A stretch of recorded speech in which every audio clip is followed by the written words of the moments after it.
Wah, ini Assalamualaikum warahmatullahi wabarakatuh. Selamat sore Wilujeng Sonten sadayana. Kali ini saya berada di jalan baru dari Gunung Pangajar menuju Leuwi Keris melewati Ciampanan. Ini di kiri kanan jalan itu kebun karet. Kebun karet. Nah, sekarang bisa dilalui untuk umum karena pembangunan Leuwi Kerisnya udah selesai. Nah, ini jalur yang dulu dipotong. Nah, ini tempat selfie dulu sebelum banyak semak belukar karena jarang ada mobil. Sekarang jadi semak belukarnya badak loba. Nah, ini ding ding ding ding ding. Ini juga ding ding.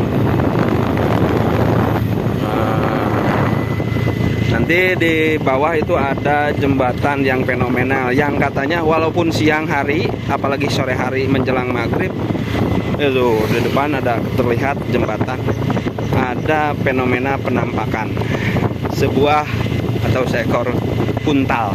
Nah, di depan ini sering terjadi dulu di Jungkol.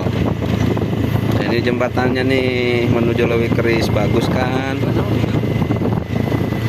Eta anu ti heula urang ka harnap teh nih. Kita lihat dulu eureun heula. Kita eureun heula. Susukannya tidak terlihat semak belukar hutan ya. Wow, hutan saudara-saudaraku.